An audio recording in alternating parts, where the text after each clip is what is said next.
alihi washabihi wa wala. Rabbi shrah li sadri wa yassir li amri wahlul 'uqdatam min lisani yafqahu qawli. Allahumma zidna ilman nafi'an wa rizqan thayyiban wa amalan mutaqabbalan. Amma ba'du.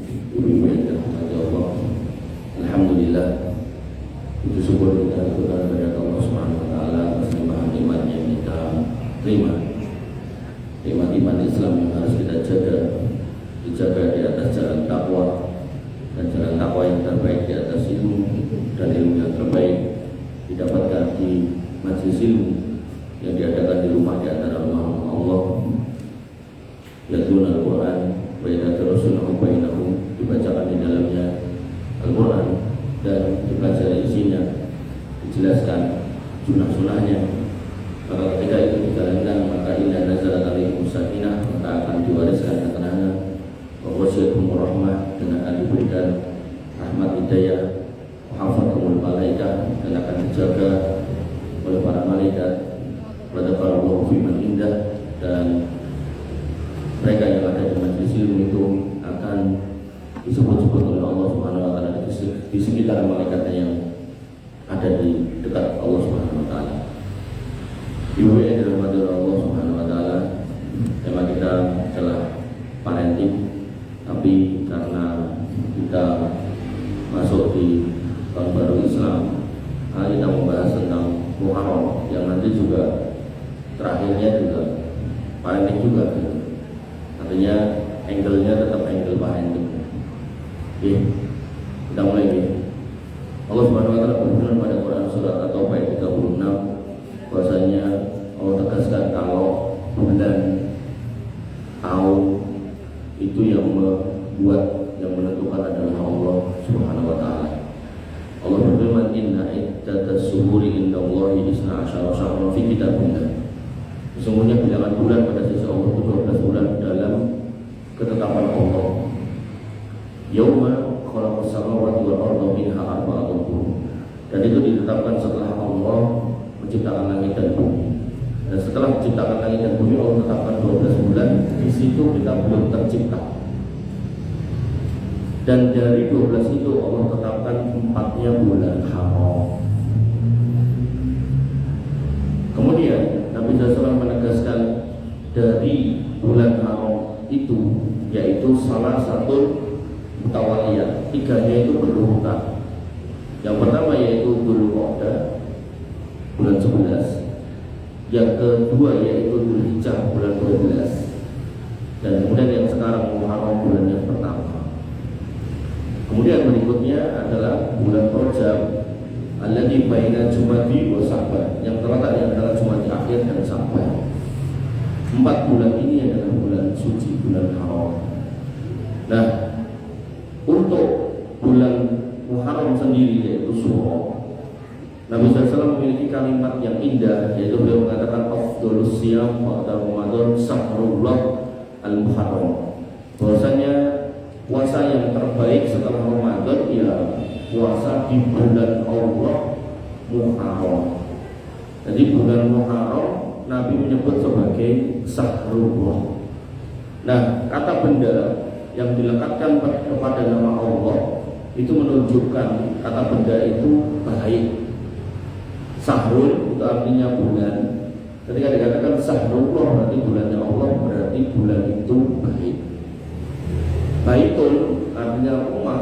Ketika dilekatkan nama Allah, Baitullah, rumah Allah, berarti itu rumah yang baik.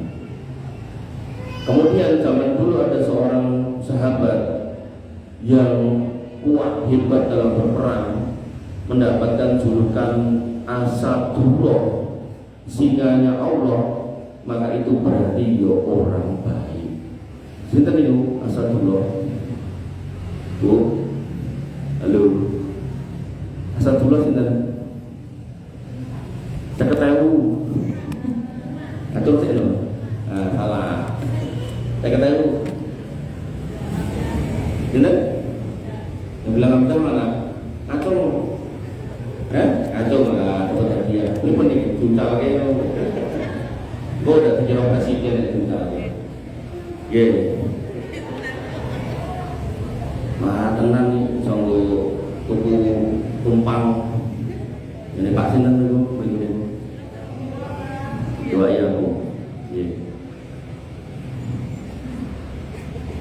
Nah, lalu ada juga sahabat yang jagoan perang. Jadi dia kalau perang nggak pernah lari, dan semua lukanya ada di depan bukan di belakang. Cita-cita tertingginya mati syahid, tapi nggak pernah kesampaian sebagai orang yang mati syahid di medan perang. Tapi beliau mati syahidnya di atas amben, untuk mati syahid. Nah, di dalam hadis disebutkan orang yang bercita-cita mati syahid, umpama nggak sampai pada kondisinya, tapi kok dia sudah meminta dan mengikhtiari, maka dia tetap akan meninggal di atas kesyahidan. Nah, beliau diberi julukan Saifullah, pedangnya Allah. Ini tuh sih kan Saifullah oleh bin Walid. Ini betul ada dia ini. Khalid bin Walid. Bimbing dirahmati Allah Subhanahu wa taala. Sehingga kalau kemudian ya, di belakangnya itu ada kata Allah, maka itu hal yang baik.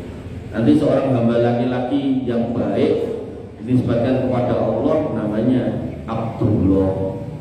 Nanti seorang hamba perempuan yang dinisbatkan kepada Allah penghambaannya, maka disebut amatullah. Jangan mungkin dengan punya anak laki-laki pengen rencananya kayak jeneng Abdullah atau wedok, terus kayak jeneng Abdatullah, itu mentuk ya. Abdullah ya. Jadi hamba perempuan itu amatul, bukan abdatul, amatullah. Nah, karena itu kondisi yang baik, maka Al-Imam Hasan Al-Basri sampai mengatakan, Inna Allah iftataha sanah bisahril haram. Allah itu membuka tahun dengan bulan haram, Muharram. Wa khatamaha bisahril haram, dan menutupnya dengan bulan haram, yaitu bulan Dzulhijjah kemarin. Walaisa sahrun fis sanah ba'da sahri Ramadan aqdamu indallahi minal Muharram. Dan dalam satu tahun itu, bulan yang terbaik setelah Ramadan menurut Al-Imam Hasan Al-Basri yaitu bulan Muharram. Kenapa? Karena tadi disebut sebagai Sahrullah. Nah, jadi ulama itu sampai detail seperti itu. Nek ada penyebutan khusus itu biasanya ini khusus. Nah, sehingga ibu-ibu yang dirahmati oleh Allah Subhanahu wa taala, kenapa disebut bulan haram? Karena pada zaman itu, ya sebenarnya syariat ini sampai hari kiamat ya, cuma hari ini dilanggar manusia. Itu manusia pada zaman itu sepakat kalau di bulan haram tidak boleh berperang. Allah berfirman pada Quran surat At-Taubah ayat 5, fa idan salaqal ashurul hurum faqtulul musyrikina haitsu wajadtumuhum. Apabila sudah habis bulan-bulan haram, maka bunuhlah orang-orang musyrikin di mana saja kamu bertemu. Ini ayat tentang peperangan ya. Yang pertama, ayat ini menyatakan peperangan tidak boleh terjadi kecuali di bulan selain bulan haram. Nah, kalau sudah perang namanya perang. Pokoknya ada medan perang agar ketemu ya mata ini. Nah, itu perang sekali lagi. Ayat ini tidak boleh ditarik di kondisi tidak perang. Jadi kalau nanti ada ngapunten ya, ada ustadz atau apa yang ngajari, nah ini adalah ayat perang hari ini di tempat ini. Nah, dia butuh dalil yang lebih banyak daripada cuma satu ayat ini. Karena ayat ini konteksnya adalah peperangan. Dan dia juga harus menjelaskan bahwasanya Nabi juga mengatakan man qatala mu'ahadan lam yara raihatal jannah. Nah, kemudian melakukan peperangan di kondisi seperti ini, di tempat ini, di negeri ini, yang seperti ini nih, kemudian dia katakan jihad, maka bagaimana dengan hadis Nabi SAW yang mengatakan barang siapa yang membunuh seorang kafir muahad, kafir yang dijamin oleh negara, maka dia nggak akan mencium bau surga. Kemana hadis itu harus diletakkan? Makanya dia jangan sampai mungkin dengan punya putra tapi sekep-sekep ngaji ketemu sama yang ngajari ngoten niku. Dan itu mereka itu ada. Jadi dengan harus hati-hati. Jangan sampai nanti keluarga dengan ketarik ke pemahaman yang seperti itu. Oke, ibu-ibu yang dirahmati oleh Allah Subhanahu wa taala. Namun syariat ini hari ini banyak dilanggar orang. Mereka sekarang perang yang sewaya-waya.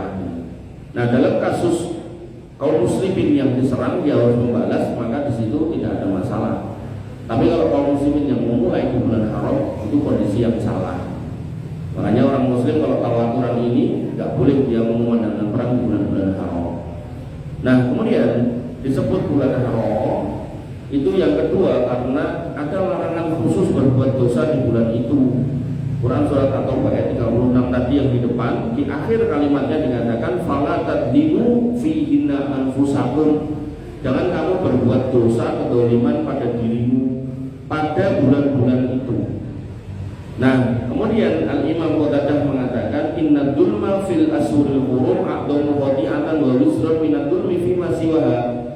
Perbuatan dosa di bulan-bulan haram, Dzulqa'dah, Dzulhijjah, Muharram dan Rajab itu mengakibatkan pelakunya mendapatkan kesalahan dan dosa yang lebih besar daripada bulan-bulan biasa. Umpama bulan biasa niku nek nglakoni dosa yang sama, yaitu misal ngapusi kancane. Niku dosane bulan biasa niku sak gedene niki kap niki. Nah, di bulan haram niki umpama niku gedene niku sak ember. Nah, nanti ulama khilaf pendapatnya apakah jumlahnya KP ini sama atau lebih banyak. Nek KP mereka sepakat lebih gede, cuman cacahe. Apakah nek bulan biasa dosane misal 3 kap, nanti bulan haram juga 3 kap, mungkin nek haram KP gede-gede, ember-ember itu, atau bulan haram embernya banyak, udah digede-gede terus diukai. Khilafnya temen-temen itu. Maka ibu yang dirahmati oleh Allah Subhanahu wa taala, sebenarnya latihan kita untuk menjaga diri itu enggak cuma di bulan Ramadan iya, bulan haram 4 iya. Berarti kita latihannya di 5 bulan. 5 bulan kita berlatih untuk mempertahankan iman selama 7 bulan. Cuman Allah menetapkan di bulan Ramadan setan itu dibelenggu, tapi di bulan haram setannya dicolke. Makanya banyak kaum muslimin yang semangat ibadahnya di bulan haram, tidak ada peningkatan, biasa-biasa saja. Padahal seorang pejabat untuk jadi pejabat itu dia harus mengambil pelatihan di kelas kepemimpinan itu sebulan untuk menjadi pejabat sampai dia purna pensiun. Nah, seorang muslim karena satu, inna nafsal amaratun bisu, jiwa itu selalu mendorong pada yang jelek. Kemudian yang kedua, setiap kita diberikan jin korin yang selalu membisikkan untuk berbuat yang jelek, maka kondisi yang jelek 2 kali ini ditambah parah lagi ketemu dengan teman yang jelek atau lingkungan yang jelek, maka jelek dipangkatkan 3, berarti jelek banget gitu kan. Maka kita disuruh latihan 5 bulan sebenarnya untuk terbiasa selama 7 bulan dan diulangi setiap tahun. Karena yang namanya iman itu itu gak cuma soal di masjid atau di pengajian, ya di pasar ya harus pakai iman, di kantor ya harus pakai iman, harus bertakwa, di jalan juga demikian. Makanya ibu yang dirahmati oleh Allah Subhanahu wa taala, sayang 1000 sayang. Bahkan karena kita ini banyak yang gak paham, kadang di bulan Ramadan ini maksiat gak leren. Padahal setan wis di bulan kude gak leren. Apalagi di bulan haram tambah gak leren. Saya Ramadan itu misi pengajian di daerah Gilingan. Rumah saya Ngeruki, dari Ngeruki ke Gilingan saya lewat RRI. Oh iya, boleh jalan itu masih hindari lampu merah. Alasan penasaran apa? Mereka itu terpengaruh enggak dengan setan yang terbelenggu? Ternyata enggak. Parah lagi, nyebrang sampai rel Riko terus belakang terminal gitu kan, itu yoting telecek. Nah itu memang jalan utama, jadi saya nggak punya pilihan kecuali harus lewat situ. Itu yoting telecek. Dan kalau masih nggak gabus gini iyo ini banji tetap ngawin saya. Coba Ramadan loh itu. Dan di bulan haram ya tetap bahkan tambah banyak. Makanya ketika kita melihat keadaan seperti itu, fitnah itu di luar biasa. Makanya sudah jiwanya mendorong kepada yang jelek, setan atau jin yang menemani bersiki yang jelek, lingkungannya lingkungan jelek, maka harus latihan terus. Nah, latihannya 5 bulan buat diaplikasikan 7 bulan. Dan sebenarnya orang itu yang menyadari. Ibu yang dirahmati oleh Allah Subhanahu wa taala,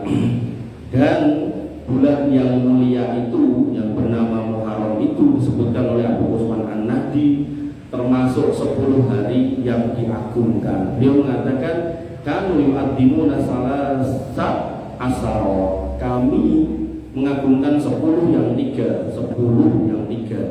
Jadi ada 3, 10. Yang pertama al-asrul akhir bin Ramadan, 10 terakhir bulan Ramadan. Dan ini kita paham, di situ ada Lailatul Qadar di malam yang ganjil, biasanya 27. Sehingga jenengan ketika mau mengejar keutamaannya, jenengan diminta untuk lek-lekan dari bar maghrib sampai menjelang subuh. Ini jangan sampai subuh kebablasan, gitu kan. Nah, maka kemudian yang kedua wal asrul awal min Dzulhijjah, 10 awal bulan Dzulhijjah tanggal 1 sampai 10. Kalau ini utamanya di siang hari karena ada hari Arafah tanggal 9. Sehingga dalam konteks hari Arafah atau 10 Dzulhijjah yang pertama, dengan diminta untuk banyak beribadah di siang harinya. Sehingga dua kondisi ini tidak bertentangan, satu di malam hari, satu di siang hari.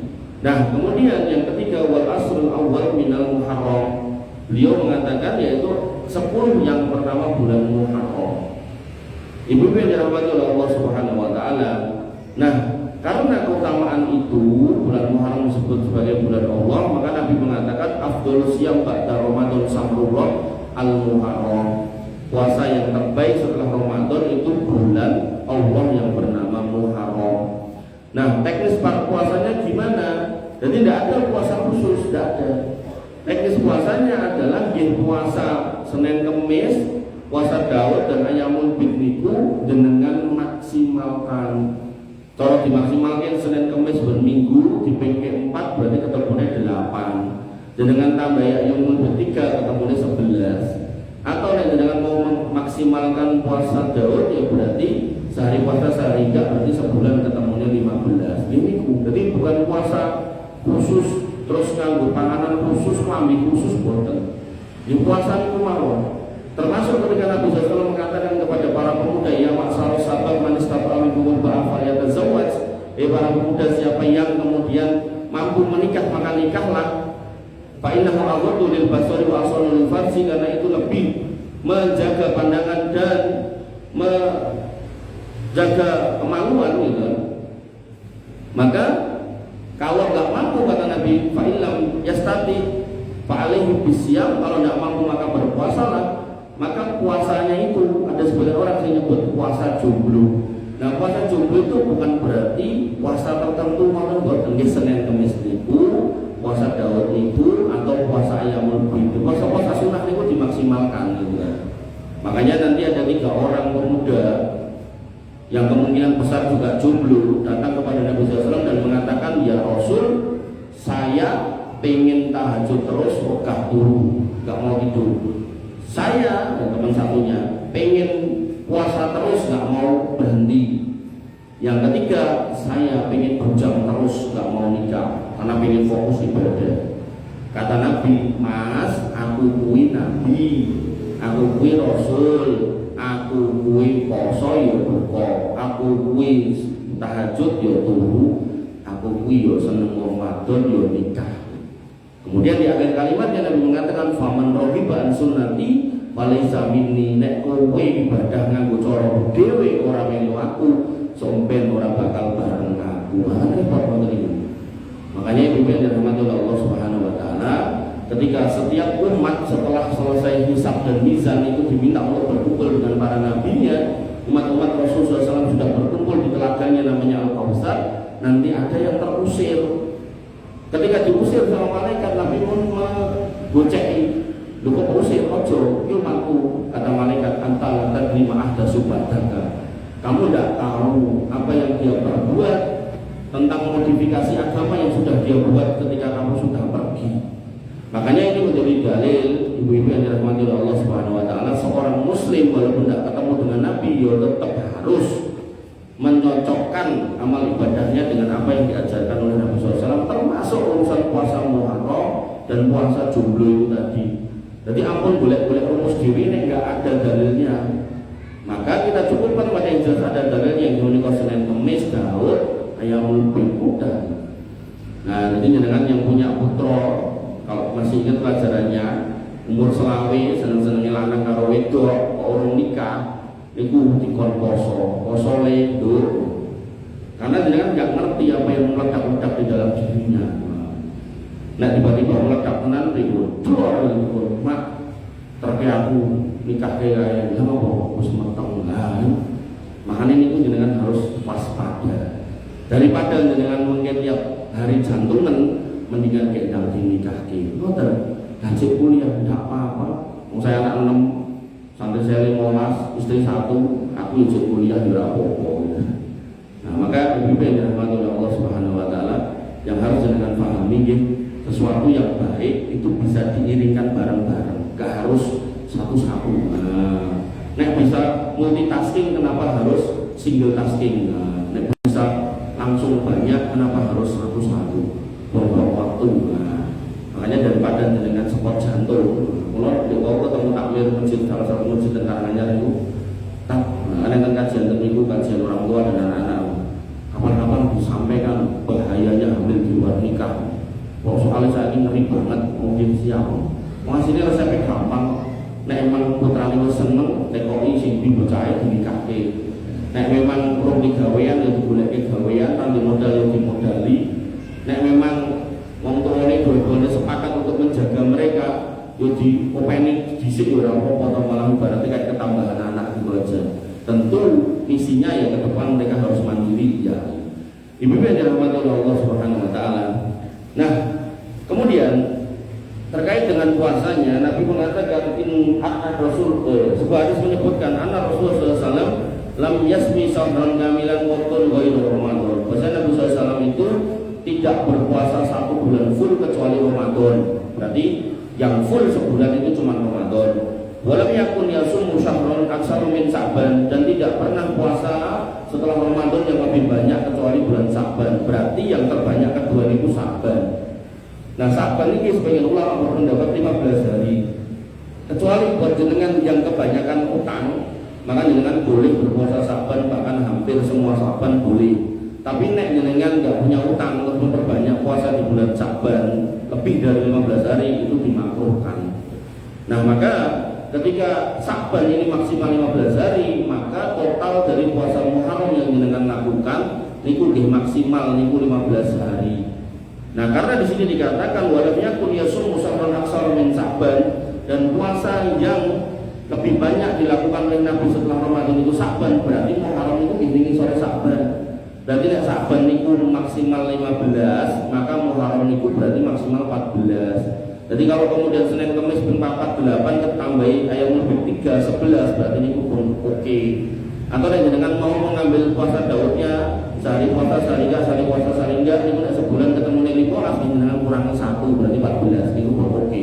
Konten gitu. Makanya ilmu fikih itu kalau kemudian dirangkum dengan baik, enak menjadikan suatu rangkaian cerita yang utuh, tidak membingungkan. Ibu yang dirahmati oleh Allah Subhanahu Wa Taala.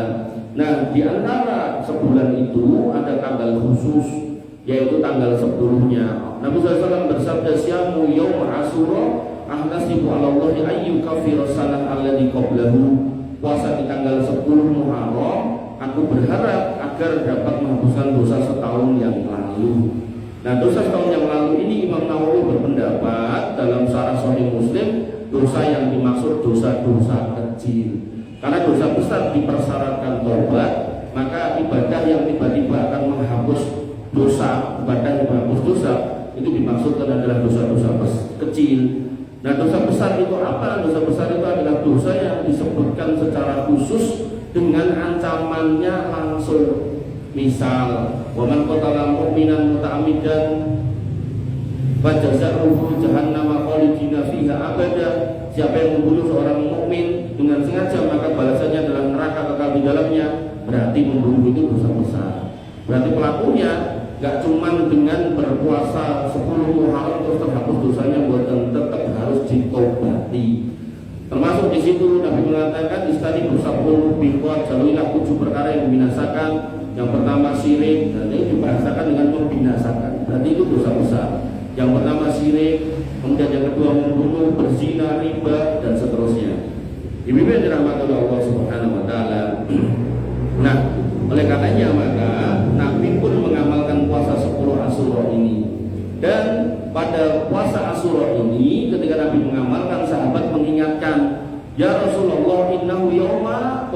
yawmul yahud wan nasara. Sesungguhnya tanggal 10 Muharram itu adalah hari di mana orang Yahudi dan Nasrani juga mengagungkannya. Mereka juga ngagung-ngagungke ya Rasul. Nah, Nabi itu punya tabiat dasar, yaitu apa? Ibadah orang Islam nggak boleh sama dengan dua ahli kitab ini. Nah, karena nggak boleh sama dan Nabi nggak mau sama, maka Nabi mengatakan faidakan al-amul mubil, nek umurku nanti dawa tahun ngarep, insya Allah kalau Allah menghendaki sunnah yaumut tasik, maka kita akan berpuasa sejak tanggal 9. Jadi Nabi pun paling dahulu mulai puasa tanggal 9. Ini yang disebut dengan puasa hari Tasu'a. Dan karena sudah terucapkan, maka ini sudah disebut sebagai sunnah qauliyah, senajan Nabi belum mengamalkan. Falam ya'til amul muqbil hatta tuwfiya Rasulullah sallallahu alaihi wasallam. Qadarullah bi'idillah, tidak sampai tahun depan beliau sallallahu alaihi wasallam sudah wafat. Nah, maka dengan ketika mau berpuasa di bulan Muharram, silakan diambil Senin Kemisnya, ayam ubinnya atau puasa daunnya, tapi jangan sampai luput di tanggal 9 dan 10 itu. Ya, karena ada keutamaan khusus. Nah, ibu-ibu yang dirahmati oleh Allah Subhanahu wa taala, sehingga rangkaian dari depan sampai ke sini yaitu apa? Muharram itu bulan mulia, ditetapkan oleh Allah sebagai 4 bulan haram, kemudian digelari dengan Syahrullah, kemudian puasa di dalamnya termasuk yang paling utama setelah puasa Ramadan, kemudian di situ dilarang berperang dan kemudian dilarang berbuat kedoliman. Nah, delalah kedoliman yang dilakukan manusia itu bertingkat-tingkat. Dalam bab godaan setan kepada manusia, tingkatan paling atas itu adalah kesyirikan. Mereka yang selamat dari sini maka digoda di bawahnya, yaitu diminta, diajak untuk melakukan kebid'ahan. Mereka yang selamat dari sini maka diajak di bawahnya untuk melakukan dosa-dosa besar. Mereka yang selamat dari dosa-dosa besar diminta untuk melakukan yang di bawahnya, yaitu menganggap remeh dosa-dosa kecil. Alah rapopo kalau tanggaku siji rapopo jiko kayak jiko kayak jelas-jelas jiko. Alah rapopo nikel daging korban sak resep kayak banget sak tumpuk. Menganggap remeh dosa-dosa yang kecil. Nah, baru kemudian godaan di bawahnya, yaitu tidak ngerti skala prioritas. Wis sholat subuh urung Pak, niku jam 8. Iya tak sholat jam 8 iya. Wong aku yo bengi kan yo sholat tahajud tok jam 12 nanti jam 3. Kapan ngantuk urus to. Nah, ini kan berarti nggak ngerti skala prioritas. Sholat tahajud hukumnya apa, Bu? Bu, sunnah. Sholat subuh tepat waktu hukumnya wajib. Wajib ketemu sunnah harusnya mendahulukan yang wajib. Jadi nek jenengan modelnya nek tahajud pol kemudian subuh kawanan, niku sebaiknya tahajudnya dipepet ke subuh, jangan dari jam 12. Dan dari jam berapa Mas? Dari jam 4 atau dari jam 3. Silakan sampai adzan subuh, begitu adzan subuh sholat. Nah, nek jenengan ra kuat melek monggo. Tapi nek saged mang melek sampai surut, nah surut sholat 2 rakaat dapat pahala haji umroh sempurna. Ngoten. Jangan gagal pahala. Oke, tanya lagi saya. Puasa sunnah hukumnya apa, Bu? Puasa sunnah hukumnya? Mau sedikit puasa sunnah. Sunnah. Diceluk bojone hukumnya wajib. Jenengan lagi puasa sunnah jam 5 seperempat, Bu. Jenengan kira-kira pilih untuk eling puasa apa marani bojone? Nah, untuk eling puasa leru marani bojone, Bu. Mendatangi panggilan suami itu wajib. Menyelesaikan puasa sunnah hukumnya sunnah. Wajib ketemu sunnah, wajib didahulukan, sunnahnya ditinggalkan. Hotel. Nah, berarti aku pun puasa batal. Insya Allah tetap kecatat dengan pun puasa sunnah senajan dari rampung. Hotel. Tapi nek puasa wajib tak boleh, di puasa wajib atau puasa kodok tak boleh. Makanya dengan nek ajeng puasa khusus yang punya garwa, yang masih punya garwa itu mang izin sama suaminya. Mas aku kok nek puasa Senin Kamis, yo. Nah, puasa tenan jam 5 seperempat diceluk ya kan. Ampun disawoni aku siji nok juga celuk. Boten nggih Mas siap. Ngoten. Kan puasa sunah judulnya. Tapi nek Mas aku kok nyaur utang, yo. Nah nek celuk musik Mas, rampung iki nyaur utang wajib. Nah, enggak apa-apa nanti. Nggih. Tolong dibedakan. Nah, ada satu musibah besar yang terjadi di negeri ini, yaitu gagalnya kaum muslimin ngopeni akidahnya ini ketika bulan Muharram dengan mengatakan apa? Muharram bulan siam. Sehingga sebelum suro itu undangan kawinan sak pirang-pirang mulai wis suro sepi gitu. Bar suro rame meneh. Padahal datanya, faktanya banyak orang yang tidak melakukan pernikahan di bulan suro, nikahnya sebelum suro atau setelah suro, niku perceraian yang tetap kata. Ini menunjukkan bukan bulannya yang salah, tapi memang orang jodoh gitu. Artinya mau nikah di bulan lain ya tetap cerai banyak, ribuan loh perceraian itu, ratusan ya kabupaten. Makanya yang harus kita pahami ketika kita kemudian sudah ngerti kalau bulan itu 12 bulan yang menetapkan Allah, empatnya bulan haram ini Allah yang menentukan, maka Allah berfirman dalam hadis qudsi, Allah Ta'ala berfirman dalam hadis qudsi, yudini ibnu Adam, manusia-manusia itu menyakiti aku. Coba jangan nek diloke bojone loro-loro nangis-nangis, Mas omonganmu lho Mas ning atiku nandes nanti tekan batu. Waduh jeruk banget Mas. Wah kok iki lho air mataku sampai tumpah seember. Wah bojone nganti bingung gitu. Nah ini Allah loh yang mengatakan itu. Yudini ibnu Adam, menungso-menungso aku sing gawe, aku sing kekei rezeki, kok iso-iso ning nglarani aku. Nah, gimana menyakitinya? Kata Allah Subhanahu wa taala, ya subhanallah, dia mencaci maki masa. Dia katakan bulan suro bulan gak baik buat nikah. Dia katakan nopo weton iki ra entuk ketemu karo weton kuwi. Dia katakan pasaran iki lingkungannya hajatan gak bagus. Macam-macam perkataan yang semisal. Dia katakan anak nomor 1 nggak bisa ketemu dengan anak nomor 3. Nomor itu. Nah, nek lanang nggak boleh ketemu sama lanang, saya sepakat ini. Harusnya nih. Mas aku main kawin terus apa? Kalau kayak Mas Bambang, aku jenenge Sabto lho, kayak Bambang, Reto. Itu bener kan itu. Oke. Nah kemudian Allah menegaskan wa anna dahru, masa itu yang bikin aku.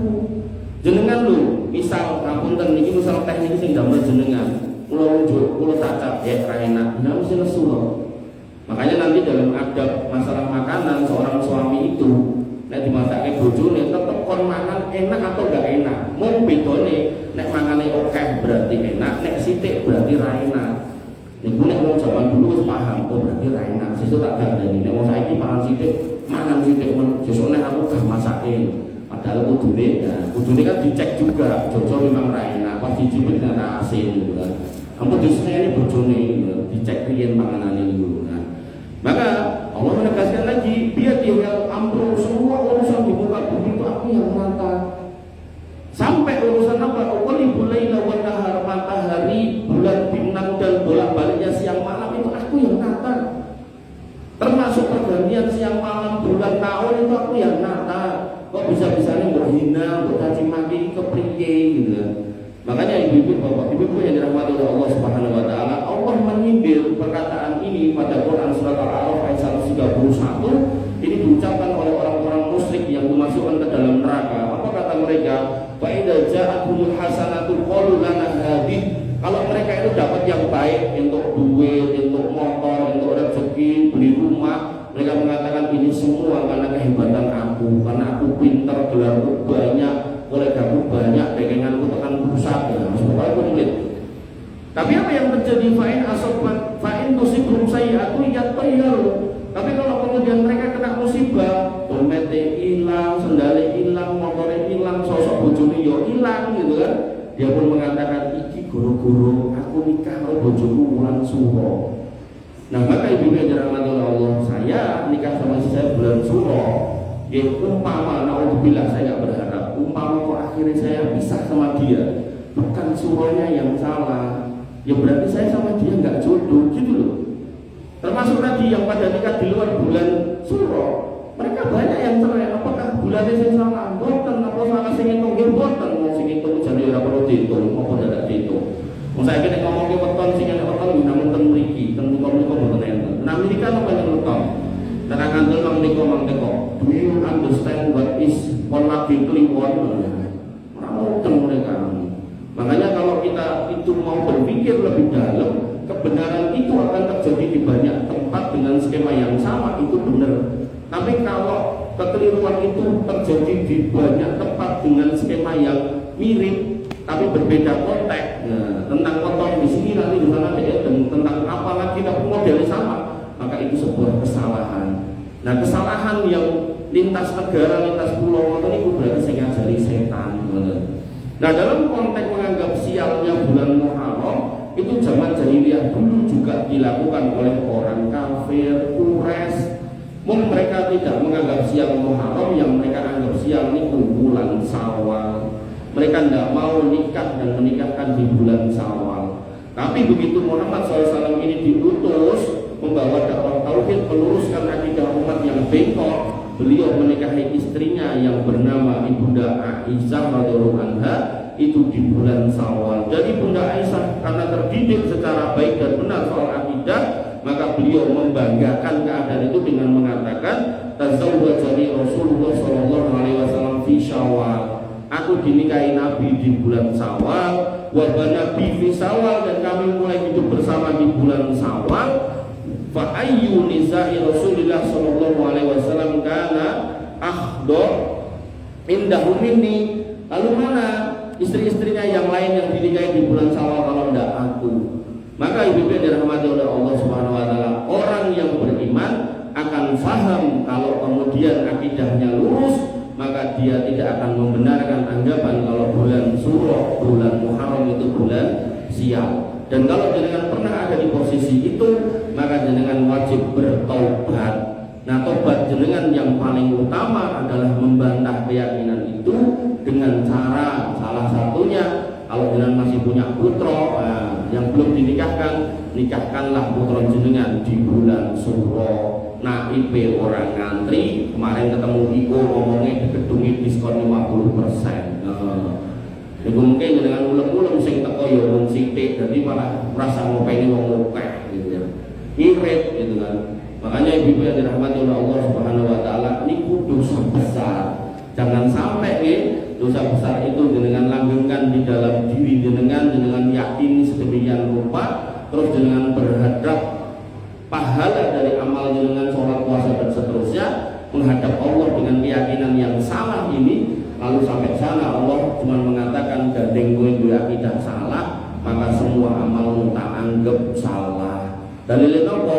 Allah berfirman, la in asrakta la yahbatanna amaluka wa la takunanna minal khosirin. Kalau sekiranya kamu melakukan pelanggaran di bidang akidah, khusus kesyirikan, karena hurufat ini akan mengantarkan pada kesyirikan, maka semua amalmu akan tak hapus. Kan berat.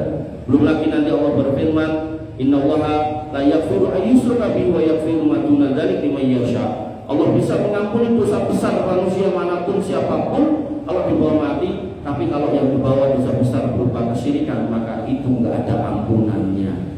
Sehingga ibu yang dirahmati oleh Allah Subhanahu wa taala, sisi parentingnya adalah tadi dengan segerakan anak-anak yang kiranya sudah masuk di usia nikah, dan kalau delalah pas pengen nikah ketemu nih suro, ndak usah dihindari suro nih, tapi dilanjutkan. Ngoten. Kula nikah bulan suro niku nek mboten klentu.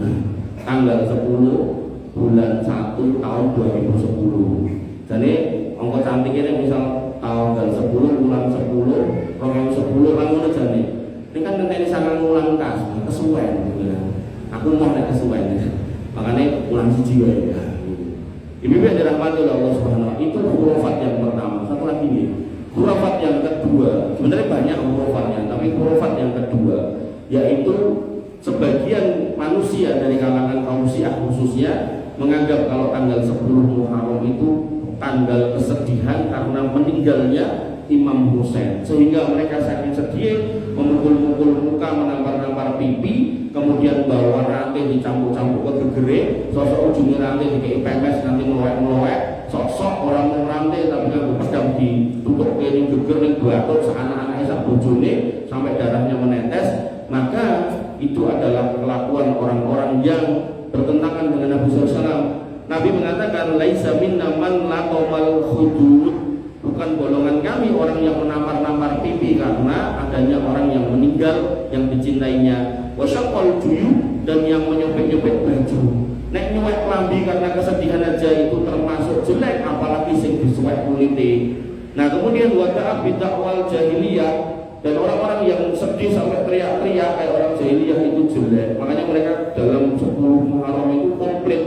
Nek ra nyuwek awake, kemudian bengok-bengok, kemudian nampar-nampar pipi. Nah orang Indonesia belum ada yang praktek pakai senjata tajam, masih pakai tangan, tendogo, pipi. Nah, belum pakai senjata tajam, masih mikir-mikir. Nah, soalnya. Nah, pertanyaannya, Nabi sudah mengkonfirmasi itu salah. Nah, fakta sejarahnya, bapaknya Imam Husain yang namanya Ali bin Abi Thalib itu meninggal dibunuh oleh orang Khawarij namanya Abdurrahman ibnu Muljam. Dipenggal kepalanya, dijadikan mahar untuk wanita yang dicintainya di kalangan orang Khawarij, dan itu dikenal sejarah sebagai mahar termahal dalam sejarah Islam. Artinya nanti jangan ningali berita enak ngomong kayak mahar seorang perempuan 1 triliun, maka itu nggak lebih mahal daripada kepala Khalifah Ali. Maka Khalifah Ali yang meninggal dibunuh pun Husain dan Hasan radhiyallahu anhu tidak pernah menampar-nampar pipinya, menyakiti badannya untuk merasakan kesedihan bapaknya. Lah kok ini Husain meninggal terus dilakukan seperti itu oleh orang-orang Syiah. Makanya jenengan harus paham sejarah sedikit-sedikit dan membentengi umat dengan seperti itu. Nah nanti turunan dari amal perbuatan orang Syiah ini banyak. Nanti ada yang dibikin bubur merah, bubur putih. Nanti ada yang menyebut sebagai hari raya anak-anak yatim. Kok maksudnya dikembalikan ke situ? Itu semua tidak ada sunnahnya, itu khurafat. Mantap ya. Nah ini yang dirahmati Allah. Mungkin ini yang bisa saya sampaikan ke Jam Damsal. Ada yang mau nanya? Yuk. Terima. Dia nggak apa-apa keluar dari tema, gitu. Saudara sepersusuan, gitu berikut. Itu kan dulu pada zaman Nabi dilakukan kan karena mungkin karena 1-2 keadaan. Tapi kalau misalkan hal itu dilakukan secara sengaja, jadi mungkin ada kita lihat ini ada artis yang beliau adopsi seorang anak, jadi biar jadi mahramnya suami. Jadi itu disusui sama sang ibu. Istilahnya itu kan dilakukan secara sengaja. Ya. Jadi kalau seperti itu bunyinya Tidak apa-apa. Tapi kan apa tuh ya? Wanita itu apa ya bisa keluar susunya kalau tidak melahirkan? Gak bisa toh. berarti kalau enggak, kalau misalkan masalah persusuan itu dilakukan secara sengaja, istilahnya harusnya tidak boleh dilakukan. Contohnya pes dan saudara mahram lah. Kalau itu kan mungkin posisinya karena ayah dan anak, oke. Tapi kalau misalkan dengan saudara seperti itu biar bisa jadi mahram itu Ya nggak apa-apa. bisa boleh. Artinya ngeten umpami nggih jenengan sama Mbak Yu jenengan atau Mas jenengan sepakat supaya anak dhewe aja nganti ketemu sebagai pernikahan gitu kan. Tapi dengan alasan yang baik dan benar nggih. Jangan cuma semata-mata karena emosi atau nafsu. Alasan yang baik dan benar itu nopo? Misal nggih sekeluarga niku mengidap penyakit talasemia. Ngerti talasemia? Talasemia niku nek darahnya keluar iku ora iso mandek. Nah, maka orang-orang yang seperti itu sebaiknya menikah dengan yang jauh. Nah, terus sepakat keluarga, ojo nanti sepupu ketemu sepupu, ponakan menikah ponakan. Karena nanti akan ketemu gen resesif sama resesif, akhirnya nanti jadi dominan dan itu nanti fik penyakit talasemia ini digambarkan kotak nonton semuanya ilmu biologi. Nah, maka sepakat nonton itu. Nah, caranya gimana? Begitu adik punya anak, kakek punya anak, nah ini susunya diambil dikasihkan, maka itu bisa menjadi saudara sepersusuan. Tapi bukan karena nafsu ya. Usahaku aja lebih kue, ini anakmu kudu ngombe susuku ben ora rasa nikah karo anakku, gak aku di mantu anakmu. Nek ngoten iku ndak boleh gitu kan. Nah, itu dan ada wanita-wanita tertentu yang niatnya baik, tapi karena nggak punya ilmu akhirnya jadi salah. Jadi dia memproduksi ASI yang sangat banyak banget ibaratnya anaknya butuh 11 dia iso ngetoknya 15. Nah yang di petang gelas ini diiklankan tentang medsos sampai enten medsos tertentu niku apa gitu nek enten bank darah niku bank ASI ngoten niku kira-kira. Nah akhirnya siap nanti ada orang lain di kota lain yang asinya nggak keluar, tapi pengen anaknya dikasih asi terus mesen itu terus dikirim. Nah yang kayak gitu sebaiknya jangan dilakukan. Tapi nek memang mau dilakukan, jenengan harus minta identitas dari susu yang dikirim ini loh, asi yang dikirim ini. Ini namanya siapa yang punya, alamatnya mana, harus komplit. Sehingga nggih otomatis anak orang ini saudara sepersusuan. Jadi mungkin nek putra jenengan yang diminum ke asi yang dikirim online itu tadi, itu nanti misal ketemu calonnya si fulana ditekoi, ini keluargamu kudu lah. Pokoknya mesti mbokku ya terus nggak boleh gitu kan. Jadi itu boleh nggak apa-apa gitu. Nah hukum itu tidak berlaku untuk bapaknya. Maksudnya ya ngapunten ya. Ada ibu-ibu yang menyusui anaknya, Pak melu nyusu, nah itu tidak menjadikan mahram untuk bapaknya, walaupun dilakoni ping bulan-bulan. Nah itu hanya berlaku buat yang bukan suami. Ada lagi, turun itu harus anak kecil di bawah 5 tahun. Mungkin enten ngapunten meleh, ini wong saiki nasar-nasar. Jadi enten sing wis anak terus zina karo wong lanang, terus melu nyusu terus nyalek seperti boten, ini kan wong gede. Ngoten nggih. Ada lagi? Enggak ada. Berapa nih, Pak? Hari ini ya kalau hitungannya nopo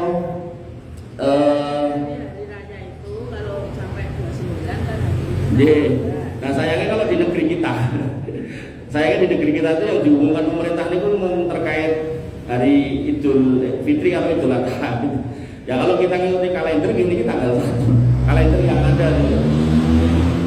Jadi nih kayak ditanya saya juga tidak tahu hari ini tanggal berapa. Harusnya pemerintah itu mengumumkan rutin jadi. Nah karena saya nggak tahu, umpamanya dengan mengikuti yang sekarang nggak apa-apa karena selisihnya kan sehari. Nah selisih dalam hitungan hijriah itu cuma sehari, 29, 30, 29, 30. Jadi dengan menganggap ini tanggal 1 tidak apa-apa. Karena memang faktanya gimana? Saat ini 2, nanti 2, 1 lah ini kan 2 ini kan nunggu maghrib dulu. Gimana pembuatan? Dia jalur kan lagi sampai tanggal 1, mulai maghrib toh. Nah mungkin sampai maghrib melih. Nah masuk maghrib itu 2 berarti. Oke, dengan mau ngitung sendiri silakan gitu. Lagi kami loh, jangan mengikuti tanggal abang niku, niki 1. Dan masalahnya saya pakai kalender hijriah. Lanjut kami loh, artinya kalau dengan ngikuti ngetuti yang ke belakang kemarin, mungkin niki ketemunya 2. Nah 1 atau 2 selisih sehari niku tidak ada masalah. Nah harusnya idealnya pemerintah itu mengumumkan setiap masuk hijriah itu diumumkan, apa lewat website Kemenak atau apa, harusnya. Ini rupiah yang Syuro atau rupiah Muharram nanti tanggal 1-nya tanggal ini harusnya, tapi gitu. Karena enggak ya maka dengan kalau ngitung sendiri yang kemarin enggak apa-apa, atau ikuti kalender yang kita kenal bahwasanya tadi malam itu tanggal 1 berarti nanti sore maghrib itu tanggal 2 itu juga enggak apa-apa. Mungkin ini ibu-ibu yang dirahmati oleh Allah yang bisa saya sampaikan, kurang lebihnya mohon maaf.